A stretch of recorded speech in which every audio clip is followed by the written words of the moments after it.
to war when the fandom flames rise higher. You're caught up in the crossfire.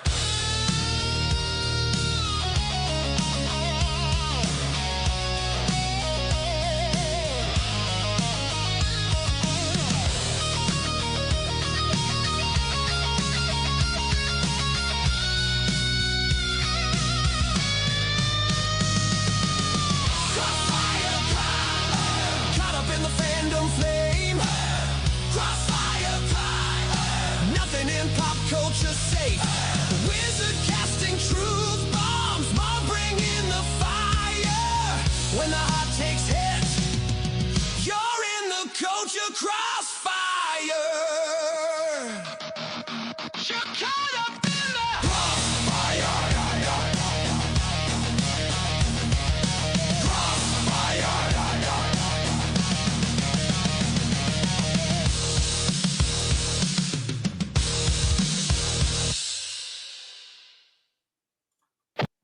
All right.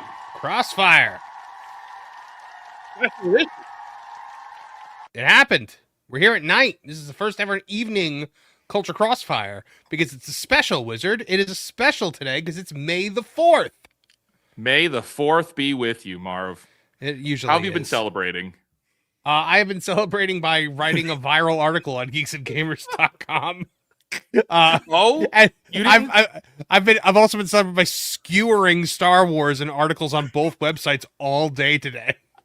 I've been tweeting about it all day. I just shot my mall review video. I went and got the Burger King. Oh, you got the Mando meal. I got the Mando meal. Yeah, it's not good. It's the SpongeBob one was way better. This is nasty, man. There is so much garlic in this. It's gross. Well, I mean, you're talking to an Italian right now, so I mean, but it's not real. It's not real garlic. It's not. It's like that artificial garlic flavor. It's like garlic chemical. It's not real garlic. But yeah, so I got the Mando. I got my crown, but you know what else we got? We have, because this is a Star Wars celebration. We have joining us today on our first ever Culture Crossfire at night. We have an expert joining us on the panel tonight. We do. We have an expert. We're going to bring him in here. We gotta play him on. Joining us now.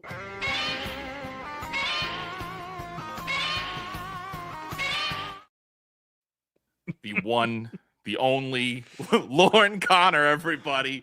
Welcome to Culture Crossfire. Lauren, if we were on my StreamYard, as we are sometimes, I would have just played your intro video, but I think the hopping Godzilla worked. No, that's fine. It's just I'm sort of debating my life choices now, understanding that this is a roast that you're doing here today. It's like I'm sort of wondering, should I really be here? I have a feeling this is going to go badly for me. You're clearly trying to phase out of existence because your lower half keeps like vanishing. It's stepping into the bushes, you know. Yeah, it's that thing. Oh my goodness, Lauren, how you been celebrating May the 4th today? Mostly watching all of the things they're not dropping. I actually thought today they were going to be making a number of announcements. I did too. I kind of thought that today was going to be the day they're breaking the silence, and instead they're being more silent. Which, well, you figure it's Dave Filoni's first May the 4th as head of the company.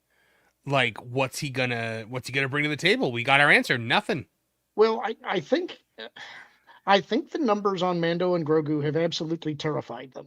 The only thing that I have seen them drop today is a couple more shorts for the movie. I think they're trying not to step on that, but man, I expected at least something. And Cal Kestis, something. I think this is even more telling. Yeah, just very, very little. I mean, I'm going to see if I could pull it up here, but it was literally, it's Star Wars Day, and all we got is like a single new clip about the Mandalorian movie where he's saying hop on the bike, and honestly, gentlemen, I think it contributes to the news that we're going to talk about. I think that things are being put on hold. They're starting to slow things down, and they're not going to release any more news because they have such problem delivering on the news that's announced. So I just think they're going to hold everything back now. So big time. there's a couple things that I want to mention before we get into that. One is that there were 2 or 3 different drops for Mando and Grogu, besides just the get on the Okay, so it was more than the AT-AT. one clip. Yeah, I think there were 3, but they're all pretty much in the same 15-minute spread at the beginning of the movie. There's nothing really that you haven't already seen. They did release one trailer. I don't remember what it was called, but it was supposed to be a celebration of May the 4th as a whole. And it did include a couple of sequel clips, which did surprise me because I saw that. I thought they were going to be completely silent about that. So that may be a bit of a counterfactual to what we're thinking. But, I don't know. It's very, very weird. Right. Well, before we get into that, because we do have we got a lot of stuff we're going to try to cover. We got some news, the big news that we're gonna have to break down, and then we're gonna talk a little bit about Maul if we have time, and then we're gonna try to have a little fun with a little Star Wars Day roast of some Disney stuff before we get to the end of our time here. But before we do that, Marv, we got to go to the chat. We got to go to the chat. To the chat. Butter Biscuit for $2 saying was looking for what to watch. Got my chips ready. What flavor chips, brother? Hope they're I would assume that you'd be eating butter biscuits. Yeah, but that's right. Instead he's having chips. So there was one before. There was also one before that, also Wiz for $1.99 above. Let me see. The StreamYard did that thing where it removes it. Okay, here it is. There we go. Mark Fields for $1.99 says positive vibes to the wonderful panel and chat. Positive vibes to you as well, Mark Fields. Always love having you around. May the 4th be with you. Juliet for £2 sterling says morning Culture Crossfire and chat. Good morning to you, Juliet. Good morning. Okay, let's see here. And then Mark Fields again for another $1.99 says keep it up, all of you. Love this channel. We love you too, Mark Fields. Thank you very much. Okay. We are live right now, guys, on the M4 Empire and on the Real Life Fake Wizard live stream channel. What is it called? Fake Wizards Live? Fake Wizards Live. A new live stream channel. There you go. New live stream. Make sure you guys are all subscribed to both those channels. So Butter Biscuit also for $2 says, technically, I'm eating buttered popcorn. All right, well, that's close enough. This sunny side up short day. Well, at least you're not eating the Burger King meal from. Yeah, do you want to break it down? Like, have you eaten Mandalorian? Have you eaten it all already, or is it like? Oh, well, this is just the box. Yeah, I got the crown and the I got this for like as soon as it switched over to lunch, I went out and got this because the SpongeBob meal sold out. And you thought this one was going to? People like SpongeBob. But no. I just where I live, they don't get a lot of these in stock, so I just didn't want to miss it on people accidentally getting it, and it just goes. Not that it was like, oh my gosh, I gotta get it. So the Grinch meal, I remember at Christmas time sold out everywhere from McDonald's, and I remember the SpongeBob meal selling out too. But the K-pop Demon Hunters meal, they had all of those. They were perfectly fine with that one. I think they ordered way more than they thought they needed. And it was also late too. Like K-pop Demon Hunters was already done. Like kind of, it's already passed. No, this comes with it's a burger and like some side stuff. But the big like takeaway is a collectible cup. But it's like a dollar store cup. Like it's plastic. Oh, it's extremely thin. We are so far removed from the days where you get like the Flintstones glass mug, or the Batman and Robin or Batman Forever glasses. Yeah, I was like, this is it. I'm just gonna leave it. They come in the plastic. I'm just leaving them in the plastic. Like maybe one day there will be someone who wants these, like on eBay or something. Like the thing that I've noticed about Burger King though. Like, I still love their burgers, like the flame broil. I still enjoy it. But the service, I have never had good service at a Burger King in the last decade. No. It is like, it's like if you're not smart enough to work at McDonald's, you work at Burger King. Yeah. There's also like the deals. Like you get the deals on Burger King's like routinely cheaper with the deals than McDonald's is. Although McDonald's is trying to compete with that now, it seems. Yeah. But I don't know why you would expect something different. They are the Burger King. You are the Burger Peasant. Oh, so they're lording it over me. Is that how it is? Yeah, that's how I've always interpreted it. Yes. Hold on. They're saying in the chat that Burger King meal is $24.99. It's $19.99 here. Get out of town. Yeah, it's $19.99. $20? $20. Yeah. For the Mandalorian and Grogu? And I did it because I wanted the crown. we were gonna try and do like some other content with it, and then we were like, actually, this is not very it's kind of gross, and after consuming it, you just don't feel very good. Yeah, I would assume you didn't. Yeah. Here, To be garlic. Fair, like, I feel the same way about like Jack in the Box. Jack in the Box is terrible food. It is awful food, but I love it, and I consume it, and it makes me sick every time, and I don't care. My grandfather used to call White Castle's burgers "Oh my gods," because 4 hours later you're on the toilet going, "Oh my god." Yeah, man. The Burger King meal, not so good. The SpongeBob was quite a bit better. And the cup is it's a piece of crap. I mean, the Grinch meal came with socks. That was amazing. No socks here. And I wanted to collect them all, but then like I was only able to get the Grinch meal once before it like sold out forever. And I think they've realized that these adult Happy Meals, like that's like a gold mine for them. What a world we live in. The regular Happy Meals don't work, but the adult Happy Meals clean up. Yep. But all right, we don't want to waste any more time. We got a big story we got to cover. So let's get to the culture. To the culture.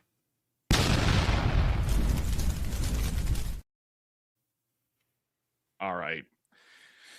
Gentlemen, I will leave it to one of you to better introduce this because I will screw the introduction up. That's how big this one is. All right, so this is a scoop from WW Pro, from a reliable source that has given reliable information on Lucasfilm in the past that has turned out to be true. Reliable information that was given at a time when every other YouTube channel was saying something exactly the opposite of what this guy had told us, and he ended up being right. So Pro's scoop here is that Disney is apparently saying to Dave Filoni, if Ahsoka season 2 does not hit, that's it. We're done. We are going to retcon the sequel trilogy, or not retcon, but we are going to use some form of chicanery. Lauren and I have our own ideas about what it might be to basically erase the sequel trilogy from continuity so that you can move forward with Han, Luke, and Leia stories and not actually ever bump into the sequels. Because that's been the problem with every story they've told that takes place after Return of the Jedi is, the sequels are right around the corner and you don't care. Yeah, all roads lead to Rey Palpatine. I would say all roads lead to Jake Skywalker, but yes, you're right. Yeah, well. Lauren, did I get all that? Yeah, and actually, I got into a bit of a debate this morning with somebody who follows us and has sent me some stuff in the past, and some fans had a theory that the actual turning point is when Grogu decides to take the chain armor instead of Yoda's lightsaber, and that is the moment at which everything goes wrong. And the theory was based on the idea that some people believe that if Luke takes Grogu as his first apprentice, then he doesn't take Ben, and thus Ben doesn't become Kylo Ren. And I said, no, let me explain it this way. The issue is that when Din took Grogu back from the client, they used all of their supply of blood that they were using for their cloning experiments, which is why they needed to reacquire Grogu. So the issue is that if, going back to the World Between Worlds, Ezra uses the World Between Worlds to save Ahsoka from dying. Because Ahsoka lives, she is available to tell Din to go to Tython to use the Jedi Seeing Stones to find somebody to train Grogu. When Grogu is captured, Luke comes to their rescue, and everything transpires as has been seen. My point is that if Ahsoka does not live, then Grogu is not recaptured and they don't get the supply of blood. And because they don't have the supply of blood, they can't continue on with their cloning experiments. Palpatine is not resurrected. That's essentially the chain. Now, there's still a flaw in this theory in that the tracking device is still on Din's ship from when he had it repaired. So they would still be trying to acquire Grogu. But if they eliminate Ahsoka saving herself, or Ezra saving Ahsoka rather, then the timeline of events falls out in a very different way. And I think the argument is that we know in Ahsoka season 2 that we're going to be following Baylan Skoll still. At the end of the series, he was at a monument that was obviously memorializing the gods of Mortis. The gods of Mortis are tied to the world between worlds. Baylan Skoll is this canon's versions of Jorah Sabaoth. Thrawn has now returned to the galaxy. My guess is that he's going to be in communication with Baylan Skoll. Thrawn is a strategist. He will be able to show Ahsoka that because you survived, this is the course of events that occur in the future, and show her the portals that indicate the First Order rises, Palpatine is resurrected. All of this happens because you did not pass into the afterlife and take on your role as the daughter. Right. So the solution is he brings her to the world between worlds as it is shattering. This is a process that is moving both forward and backward in time. She takes on her role as the daughter. Because of this, none of those events occur. Palpatine is not cloned and resurrected, and you can move forward then with the timeline as it should have occurred. With, by the way, Thrawn back in the galaxy and set to be where he should be for the proper sequels, if that's where they want to go. Right, for Heir of the Empire. So we're not talking about a full restart. We're talking about a sever, like, and kind of continue forward almost. Yeah. So so we would reposition Thrawn, because that's something I wondered after we spoke about it previously. Like, if there was this big reset, are we just picking up after Return of the Jedi? And then, I mean, we've already wasted Thrawn then, because we don't see it. Like, then everything from Ahsoka would be meaningless with this Thrawn. Yeah, but at the end of Rebels, doesn't Thrawn still goes to the other galaxy? He goes to Peridea. That has to happen for them to be able to find the entrance to the world between worlds. That has to happen. But because the timeline changes cascade both forward and back in time, it allows us to go back to the end of Return of the Jedi or the start of The Mandalorian if you want to pick up from there. But we can essentially eliminate season 3 of The Mandalorian. And this goes to a point that I see in the chat here, where someone is saying that in the Bad Batch, that the cloning project got shut down because of events in that scene. Yes, but The Mandalorian season 3 takes place after that.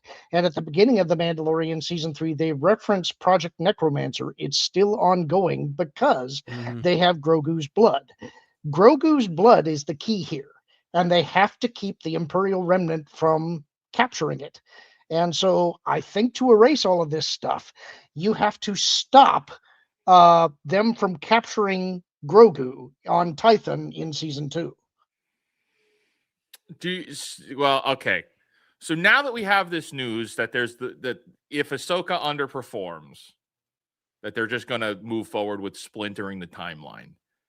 Do you think that this season of Ahsoka is still going to have Abeloth in it? Because that's a pretty big deal. And we did hear that a couple of years ago there was casting rumors of another woman that was supposed to be in this show. I have never fully bought into those rumors. I don't know that they really intended for it to be Abeloth, but if they do, my hope is, I pray to God, cast a lookalike of Kathleen Kennedy. Let her be the self-insert she was meant to be. make her brunette and try to adopt a British accent, but do it poorly, and make sure that everybody absolutely hates her. That's all I ask. I mean, Marv, what do you think about all this? Look, I said last night, I said it in my video that just came out on the M4 Empire. I'll say it again now. I don't care how we get here. I don't care if Thanos snaps this into existence. I don't care if the Blue Fairy, played by Cynthia Erivo from the live-action Pinocchio, shows up and does a magic spell to make this happen. I don't care. I just want it to happen. I will never, like, it was almost kind of like, one of the worst comic books I've ever read is Batman R.I.P., Grant Morrison's Batman R.I.P., and I didn't understand anything that happened. It was completely ridiculous. And at the end of it, I just said, all right, the takeaway from here is Batman's dead now. Well, and I people in the chat are saying, and I disagree with the way that it's being framed here. I don't see this as a multiverse event because you're not actually creating a multiverse. I think calling it a splinter isn't quite right. It's more like an erasure. The world between worlds is a nexus of all space and time within the Force. Right. That's why you can see everything in it, and all of these portals show all of the important events in the timeline. It's more like you loop time back around, and you change an event so that the timeline can continue forward from the event as it changed, but it's not really creating a split timeline or an alternate timeline. It's erasing the timeline because you remove the event that caused things to go awry. It's still the same universe. It's still the same timeline. You just sort of reverse and re-record. And the shockwave reverberates backward and wipes out the High Republic. It does allow you to basically do whatever you want with it. It is a cheat. And I'm not saying it's not a cheat, but I'm also saying it's not a multiverse. And honestly, if you get what you want, do you care how it's achieved? Because honestly, nothing's ever going to erase the stink of the sequels from your mind. You're never going to forget that they happened. But if you actually got the characters that you want and they were portrayed correctly and you got the storyline that you wanted and it was done skillfully, you'll forgive it. You'll forgive and forget. You'll forgive them if they give you the content you want, and you'll forget the other stuff over time. I've never been the big fan of like the whole Mortis gods. I know that like George created them. I've never really liked that, but the idea of now Anakin is supposed to be the father, and Ahsoka is supposed to be the daughter. Who's the son going to be? Grogu? Do we have? I don't think we know who that would be. It would make so much sense if they had canonized Starkiller, and it ended up being Starkiller, because it's Anakin's dark side apprentice. The two apprentice. Yeah. Well, can I offer a suggestion that everybody's going to hate? Maul. Just off the top of my head. You're going to say Maul, aren't you? I'm not going to say Maul. He's going to say Kylo Ren. No, I'm not going to say that either, because he'd be erased. You're going to say That's Luke. Right. I am going to say Luke. But not the Luke you're thinking of. Luke. With the two U's? Because if you do some version of the Thrawn trilogy and you do have a cloned Luke, that one goes down. And that is a dark Luke. So you've got the son analog. And honestly, think about it this way. Anakin is, in a sense, if he's the father, Ahsoka is kind of his adopted daughter, and Luke is definitely his son. So the father and son and daughter roles are correct. Right. I guess. I knew you'd hate it. I do Luke. hate it. Well, here's the thing. You can't kill Luke again. Like, Luke can't die again. Like, if we're going to do this and bring Luke back, Luke's got to be around for a long time. Luke, yes. But you're not Luke. Luke, yes. Luke. Yeah, no. I can't imagine a world where we get Luke. I would love it, though. I actually loved that climax because I thought that it was clever. I think you're going to have to explain what Luke is to everybody, because people probably didn't not read hard, because look, they already didn't do that when they said, "Where did this lightsaber come from?" That's a good story for another time. Well, now we're telling that story. I mean you to the chat right now. Oh, yeah. Oh, a lot of people don't know who Luke is. Luke is. All right, so. I can do that. I can actually do that. So in the old EU, the explanation for how Luke's lightsaber ends up back in Mara Jade's hands, because it actually goes to her, is because Imperial agents went down to the bottom of that giant wind tunnel and found Luke's severed hand and his lightsaber, and they were taken to an Imperial facility, Mount Tantus, that was a storeroom of artifacts that the Emperor kept. And when Thrawn discovered Mount Tantus and the secret of successfully quickly growing a non-mad clone, he cloned Luke. And in the Thrawn trilogy, this is kind of silly, but I did like it. I'm one of those guys who likes this. Mm-hmm. Clones are designated by extending the vowels of their name. So a clone of Luke was Luke. And in the climax of the story, Luke had to fight a clone of himself that was under the command of the mad Jedi Master Jorah Sabaoth. And I imagine in the new canon that would be fulfilled by Baylan Skoll, because he's their version of Sabaoth. So there you go. I have got to read this trilogy again, because they're up on my channel. Just listen to them. Yeah, I think I might have to. I think, unfortunately, all of this is too confusing, and the audience attention is already not there. I don't think anyone's ever going to even notice, though. I think it's just going to be like, we're going forward with these stories. Well, here's my counter argument to you. I agree with you, Wizard. I actually think trying to explain all of this is way too much, and it just overcomplicates things and frustrates the audience. But I've talked to multiple people. I told the story last night about how the guy I was in an audience with for episode 1 didn't realize that it was episode 1.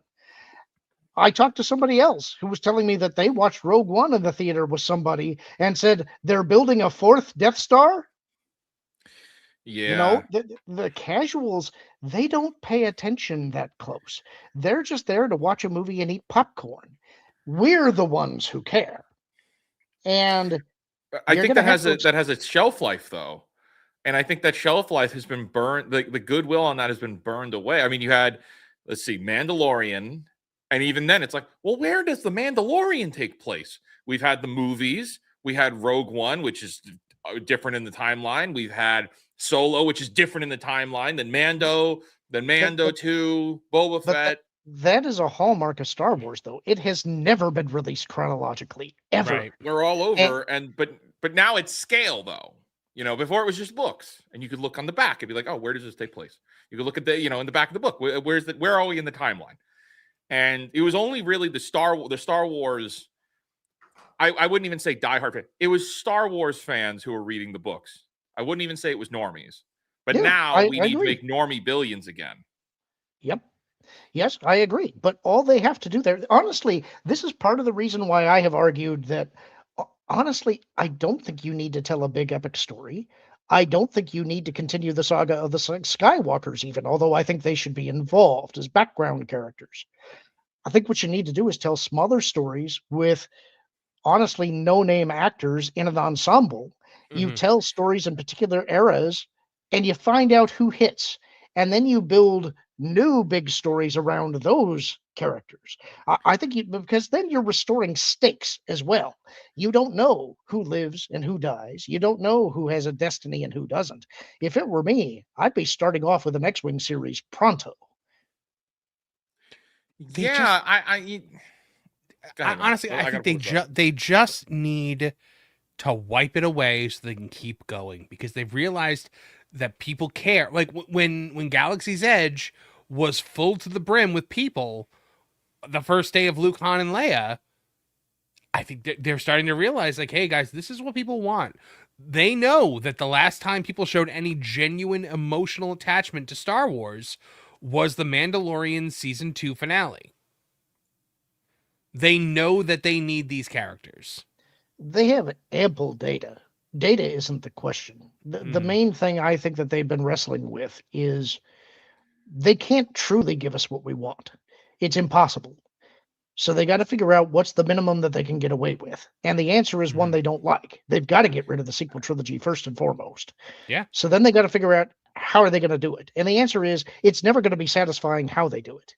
And ultimately, it doesn't matter. What matters is that you got to do it. And I think the real calculation that they've been doing is, again, I said this last night. What if they just came out and said, don't even bother trying to explain it. Just say, you know what? We made a mistake. We're decanonizing it. It didn't happen. Forget it. We're starting over. Then they come out and they do something new. And what they do is crap. Now they got nothing. Doo-doo and crap. They got nothing. And so I think the problem from their standpoint is we're not making much money now. Very, very little money. Well, we're actually losing money, but at least people are buying some stuff. Like, for instance, Wizard bought a Happy Meal today. That's right. You know? Right. You got me for $20. Yeah. If they wipe the slate clean and then what they produce is bad or worse, everybody's mad and they don't get a do-over. They have no do-overs. So they are painted into such a corner right now that it is almost impossible to fix it. You know, but like, okay, completely agree. But the writing team that they have is incapable of firstly delivering a satisfying switcheroo, and they're incapable of actually delivering on what you just said. Of it has to be satisfying, and they can't do it. I don't. I don't think they can. With that. I think you're mostly right. I agree with you that ideologically, I think most of them are incapable of doing so, and I think that you shouldn't be putting your faith in Filoni. But the fact of the matter is, Filoni is a 50-50 guy. He has produced good content. I wouldn't say he's produced great content, but he has produced good content. And I would argue, I would still argue that Andor, I think, is great. There is a possibility to make great Star Wars. I would argue that Rogue One is great Star Wars.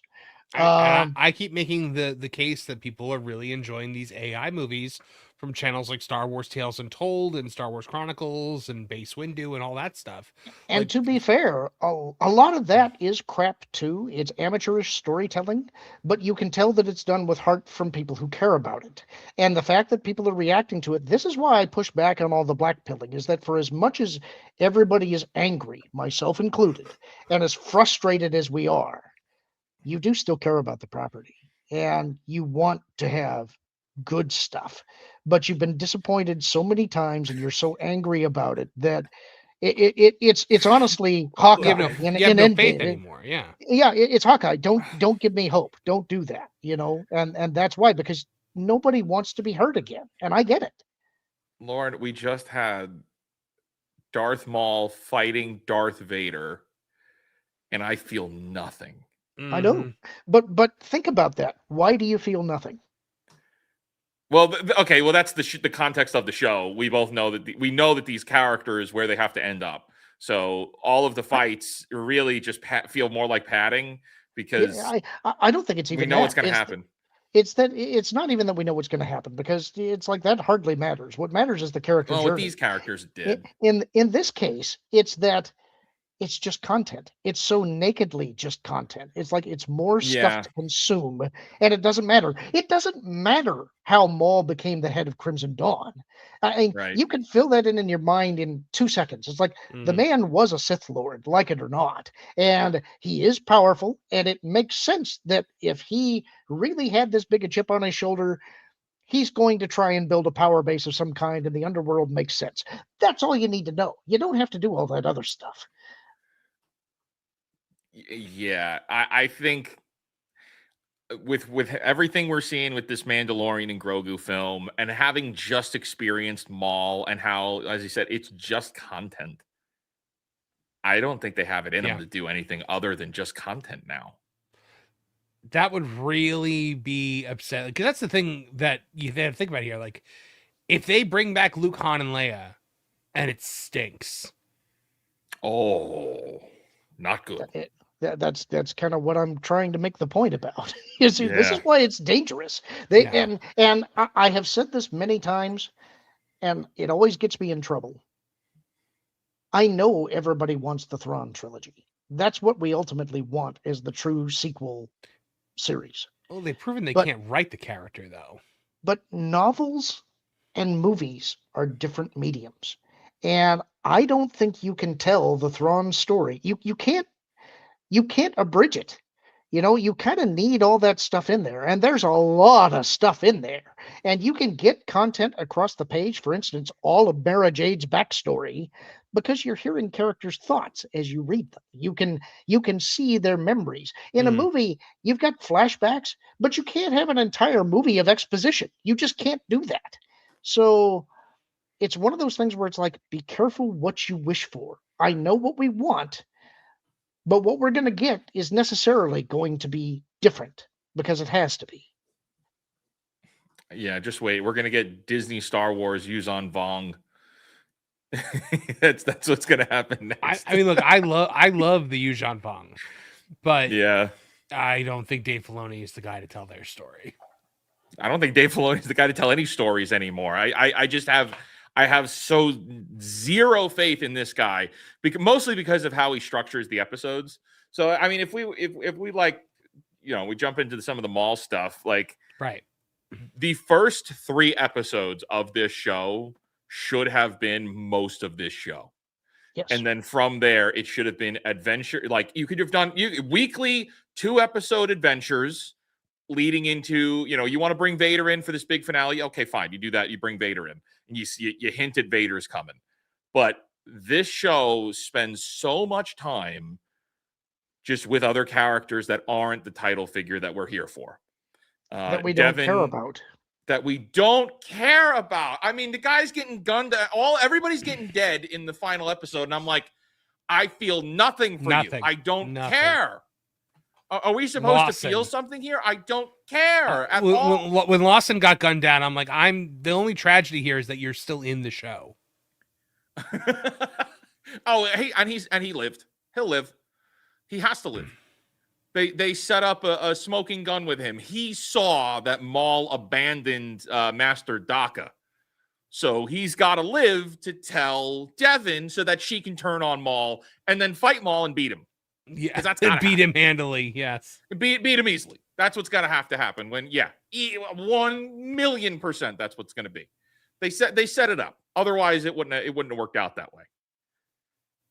There's not a chance he's dead. Yeah, you're probably right. Because Maul like pushed him, right? Didn't he like force push him at Vader or something like that? Force pushed him, yeah, to put him off guard. Yeah. See, I always thought that like okay, so Vader not speaking at all throughout that fight, I was like, I don't know if I love or hate that. Because, like, on the one hand, Vader isn't going to monologue, typically, with something like this. But I felt like they were like, we don't know what to do about James Earl Jones's AI voice yet. And we don't want to catch the flack for it. So Vader's just not going to speak. But for a meeting between Maul and Vader, the first meeting, they have to speak. Maul would be so incensed at seeing him there. He had no idea who he was. He figured it out pretty quick. Yeah. He knew this was not an Inquisitor. Yeah. And there's only one other person that could be. So let's cue that up. So the whole season is the Inquisitors fighting. They're fighting the lackey Inquisitors that Ahsoka bodies, like they're actual threats. And it all ends with Vader showing up, and then we get basically full episode that obnoxiously cuts back and forth between. I was just going to make that point. Gosh! Every time they cut away from Maul and Vader, and I saw two Boots and Lawson, I screamed. God. It was the only other time I've ever been that mad at a cutaway was when they were cutting away from Vader and Obi-Wan to show us Reva chasing Luke. Yes. Oh my gosh, man. So yeah, and it all culminates into a very long fight between Vader and the other 3 lightsaber wielders, of which Vader says nothing. Which, by the way, was not well choreographed either. There's really only 2 moves in that fight that actually looked like they were competent moves. Vader wasn't even he wasn't even fighting like himself. He's still got the heavy swing, but he's way slower than he should be. And I get that you want him to be the lumbering monster, but this was ridiculous.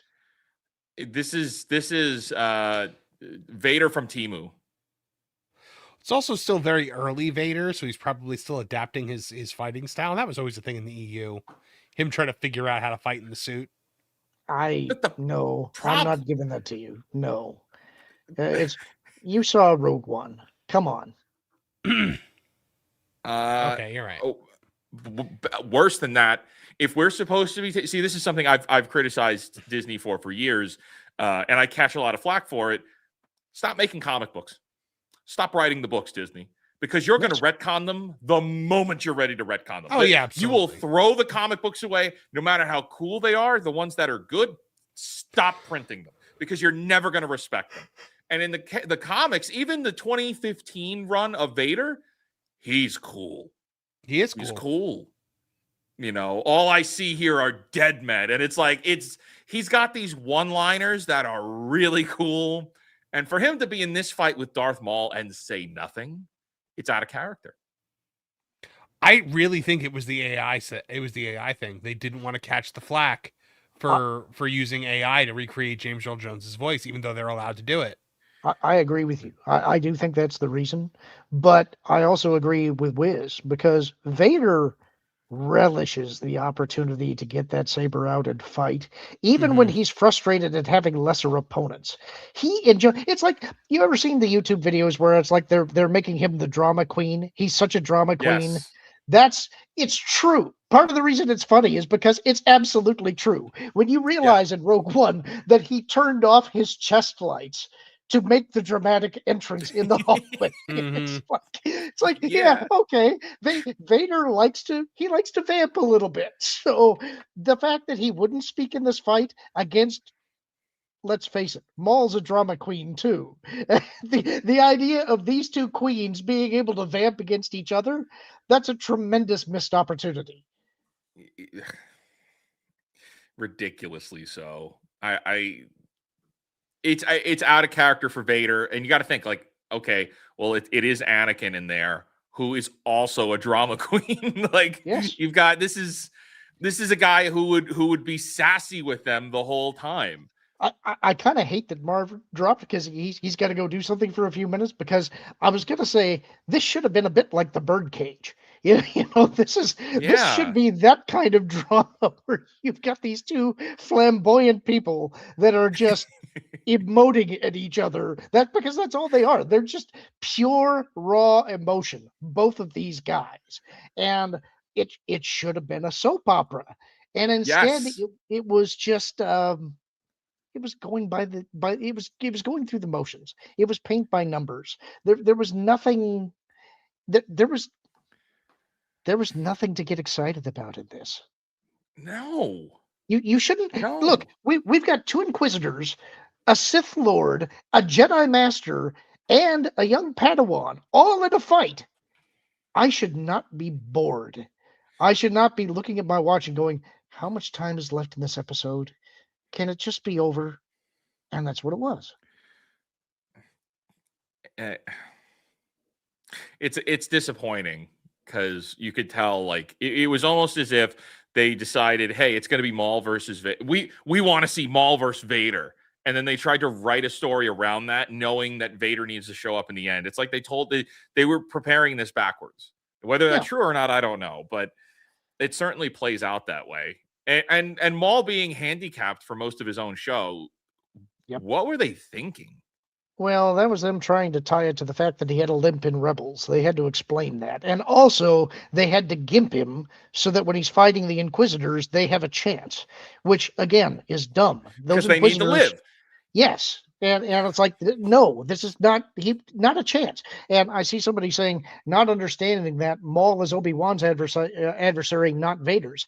Yes, but part of Maul's obsession is the idea that he cannot let go of the fact that he was replaced. He has this idea that he was meant to be this character of destiny. He was a Sith Lord. He was going to be at the right hand of Darth Sidious, and he has never gotten over the fact that he was just cast aside and thrown away. And it keeps happening. He refuses to learn the lesson.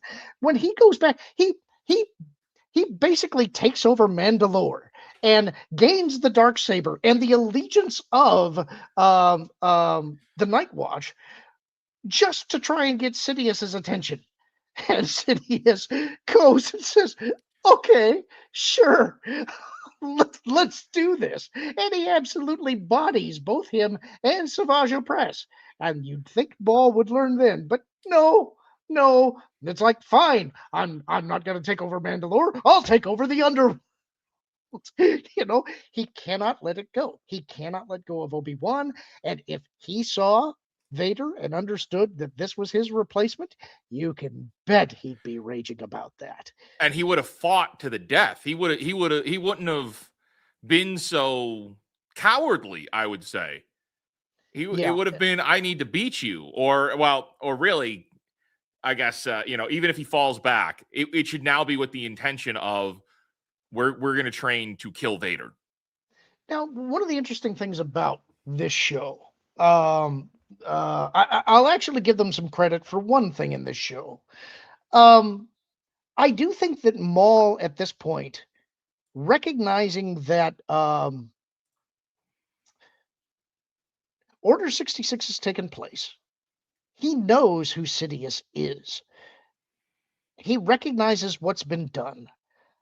I think that he's actually being somewhat truthful when he's talking to Devon and saying, we should be allies. At this point, we both lost everything. We have the same enemy. I think his vengeance has changed in a way. It's not that he wants to be the Sith Lord again. It's just that he wants to take down those who wronged him. Obi-Wan and Darth Sidious. Which is such a shame because, well, see, that's another thing I'd be curious to know what you say. The whole he has this whole flashback sequence in episode 8. Arguing with himself, recontextualizing the trauma. Wastes of an episode, by the way, because we already knew everything that he was going to say. But he said there's a line in there of talking about Sidious, and he says, "Never again." What are you going to do? It's as if they're setting him up that now he's going to go take on Sidious. That's not going to happen. We know how Sidious's story ends. So why waste the time having that dialogue when it actually means nothing? That's the problem. We know too much. We know they keep putting these stories in for characters that we already know what happens to them. You can't make them more interesting than they already are. Well, this is why I think this was just the wrong story to tell. There is a story to tell with Maul, but it's the one where he's already the head of Crimson Dawn and what happens after Solo. Because between Solo and Rebels, somehow he ends up cast on down Malachor again. Yeah, and his last shot is with Ezra. But that whole episode has him crossing paths with Obi-Wan again, and Obi-Wan finally ends him. But that's the story I want to know, was what happened with Crimson Dawn. I've confessed this before. I like Solo. I have problems with Solo. I think that everything involving L3 and the relationship with Lando and how they portrayed Kessel, which is kind of a minor thing, I have problems with all of those things. I also have a problem with Enfys Nest, but it's not the problem that everybody else has. It's that I think they focused on that part of the story too much. Everything else about Solo, I'm fine with. And I would have liked to have seen Solo 2 and 3. And I think you could have done some really interesting stuff with that. But we're never going to get it. So there you go. Yeah, I'm surprised that they've put that on the back burner the way that they have. And, there hasn't been the comic series. There hasn't been the book series. We've seen Kira appear in other things. She was in Outlaws. So we know that she lives into the trilogy, even though it was clear she was being set up to die by the time we got to New Hope. But they this is can't. again. They won't It's kill any of the women. It's Kathleen doing the girl boss thing again. They only focused on Kira, and she turned up in lots of places in the comics and stuff. But it's like that's not the story we want. Honestly, Right. one of the reasons that I like Solo and also Andor is that they did do some deep cut old EU stuff that got recanonized. Basically, everything at the start of Andor is taking place in the Disney version of the Corporate Sector Authority.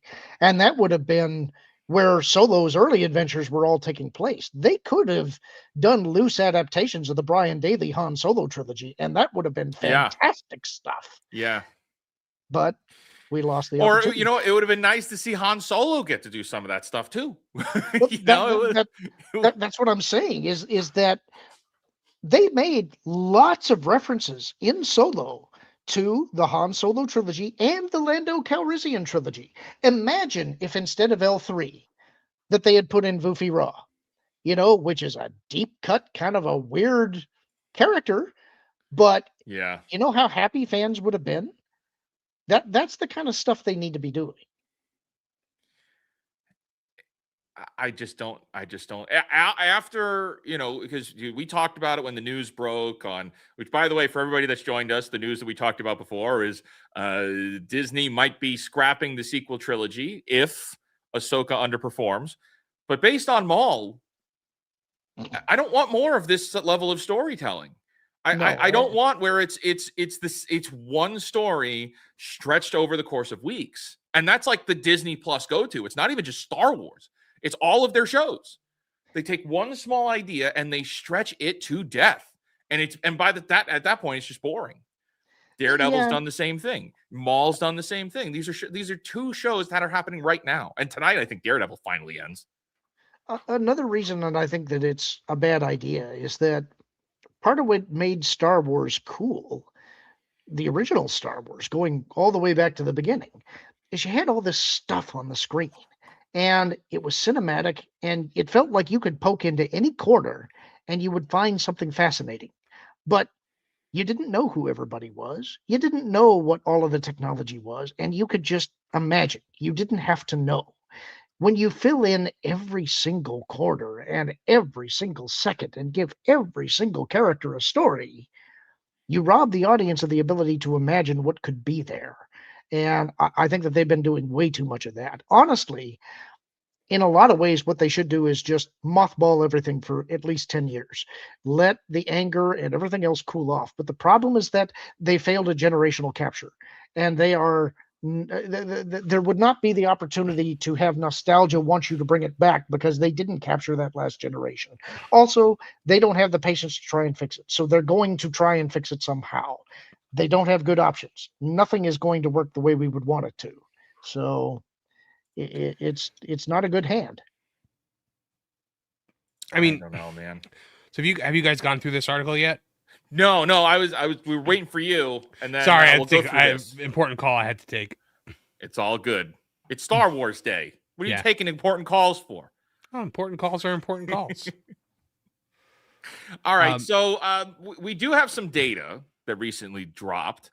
Marv, what is the deal going on here with these streaming viewership numbers? Yeah. Okay, so Nielsen put out a bunch of Star Wars statistics for 2025 for Star Wars Day, and Variety reported them. And so you see right here, content viewing by format, you see live action movies is the biggest chunk. Animation has got, 16.8%. The live action series are 38.9%, and the documentaries are at a 0.2%. So that's wild. Yeah. But then when you see what movies they're actually watching, that's going to, the top 10: Andor, A New Hope, Phantom Menace, Empire Strikes Back, Revenge of the Sith. This is from May 4th, 2025, by the way. A year ago. Attack of the Clones, Return of the Jedi, Rogue One, Tales of the Underworld, and The Clone Wars. And Tales of the Underworld at the time was brand new. So was it? It wasn't brand new. This would have been season 2. So season 2 had just come out. But look at that. All 3 original trilogy movies, all 3 prequel trilogy movies, and 2 animated series and Rogue One and Andor.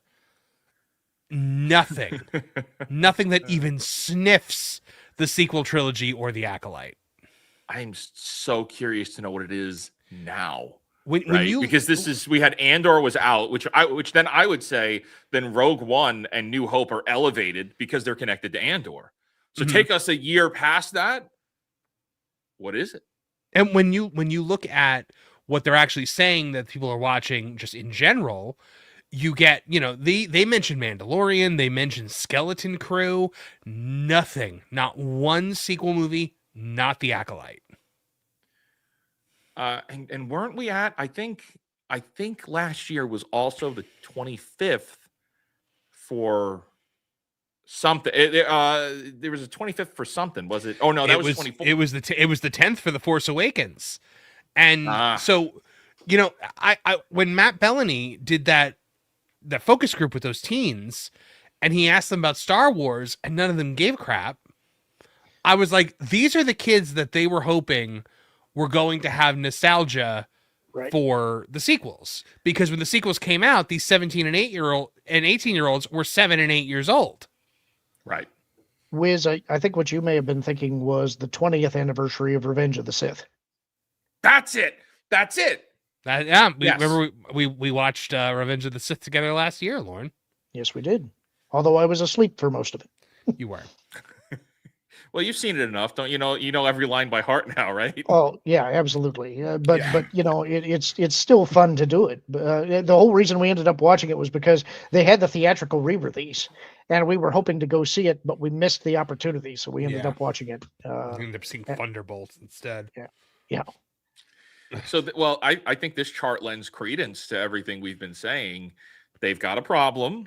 They know they have a problem. The data, which this is a data-rich company, Lauren, like you said, this is a data-rich company, and they know that there's a problem. But do they have the creativity to dig their way out of the problem? The most fascinating thing to me is, and I started paying attention to this a lot more closely, because when the rumors last year came out that Kathleen Kennedy was leaving and she came out with a vehement denial, suddenly everything behind the scenes got very, very quiet. And I was like, I pay really close attention to what are the leaks, what are the rumors, what are the whispers coming out, and suddenly nothing. And it became apparent Rey wasn't moving forward, that Dawn of the Jedi wasn't moving forward, that Taika's movie wasn't moving forward, and the sense was they're just holding their breath, they're waiting. And then we did hear rumors about they're thinking about tinkering with Galaxy's Edge.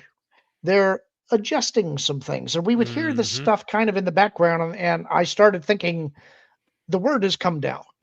And I would talk about it a little bit to start with, but by the time we were about 6 months into it, I was starting to get pretty adamant about it. Somebody has said, nobody says squat until Kathleen is gone. Yep. We're just waiting her out. And then there's going to be a pivot. And we are very clearly seeing them take action now, even though they're not technically announcing that's what they're doing. Well, I mean, look at things like that Spirit jersey thing that I reported on a few weeks ago, where they had a blind box Spirit jersey thing at Disney parks, and it was one shirt for each movie, and you don't know which movie you're going to get. Oh, yeah. It was only 1 through 6. They did not do 7, 8, and 9, because could you imagine doing an $80 mystery box if there was a chance you were going to pull out a Last Jedi shirt? No one would buy it. Yeah. You'd have a 1/3 chance of a sequel. Nobody would buy it.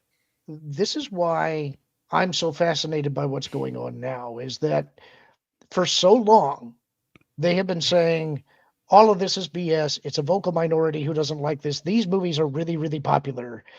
Now today, on May the 4th, when I would expect them to be dropping stuff, they're still being quiet. I have never felt anything that feels so much like panic out of this company as I do now. I think they're genuinely afraid. And that's interesting. This is exciting. This is exciting. We talk about this all the time of like, oh, well, how to fix things, or things are broken. What's the history? Why did it happen? Who let it happen? And now here we are seeing in real time on Star Wars Day, the company is terrified. Wow. We got a Star Wars movie dropping in a couple of weeks. We have a massive show with huge implications to the canon, whether it was connected to the sequel's ending or not. Like Ahsoka season 2 needs to deliver on the promises it set up 2 years ago with season 1. It's got big shoes it's got to fill. We don't even have a release date for it yet. I think it's just a vague 2026. And part of the secrecy. Season 1 was awful. But, I think what's really going to be telling is we had that story a few weeks ago about Disney hiring Trump's former lawyer to push back against this unauthorized book about Iger's tenure at Disney. And that's not Iger hiring that lawyer. That's Disney. That's interesting part number one. The next interesting part is going to be when everybody else starts writing books, because that is going to happen someday. Everything that happened behind the scenes is going to come out, and you want to know what that's going to do to their stock price? Oh yeah, I'm sure Kathy's going to write a book at some point. She's gonna push somebody else under the bus. Oh yeah, it'll be Bob. I hope she calls it the ride of a lifetime. The hyperspace ride of a lifetime, the flight of a lifetime, the galactic star cruiser ride of a lifetime. But now, so she was the one that was so insistent that there are more Star Wars stories in front of us than there are behind us, and this new generation, these are their characters. Was it if you scroll down a bit, you'll see it actually highlights by generation, about what people are watching, the generational breakdown. Gen Alpha is watching The Mandalorian. Gen Z is watching The Clone Wars. Millennials and Gen X are watching Andor, and baby boomers are watching The Mandalorian. Wow. That's Q1 2026. Well, that's interesting.